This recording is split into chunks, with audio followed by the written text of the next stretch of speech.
As concertgoers flock to Downsview Park to see Coldplay and other performers, officials have pleaded with people to ride transit.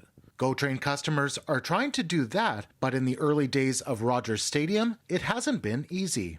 On Monday, the last train heading north from Downsview Park GO station was after 11. Passengers like Ange, who had to leave the concert a little bit early, reached out to GO on X, saying they had to rush in order to catch the train home. But something was off with at least one of the responses. I was a little bit shocked. This reply from the transit agency was captured, saying, quote, "Sounds like Ange had a dramatic dash to catch that last northbound GO train at 11:13 p.m. That's cutting it close." The tweet itself in response to a customer outlining a valid concern was quite condescending and saying, they should just, check the schedule. Liberal MPP Rob Serjanik shared the screenshot, saying the response sounded like AI. Turns out he was right. When City News asked, a Metrolink spokesperson apologized, saying a contracted vendor sent the message. They went on to say humans normally write the responses and have directed the company to stop using AI. I had a feeling this is going to be a landmine for them. Anne-Marie Aikens runs a communications company and saw it all unfold.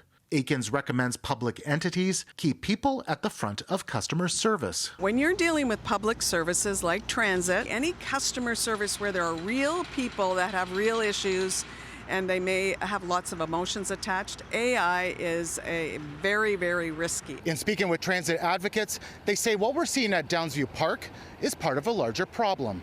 Perfect for rush hour, inadequate for special events. Jonathan Lee is with the nonprofit advocacy group More Transit Southern Ontario. Instead of ending at 11, maybe the artist decides to take an hour even more, right, to let people enjoy the concert even more.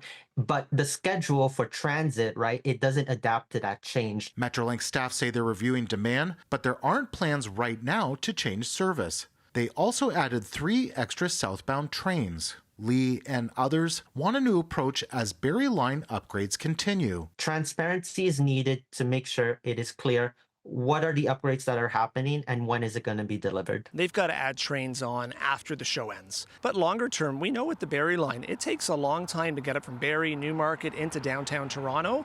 We need to see a lot better service upgrades there. At Downsview Park, Nick Westoll, City News.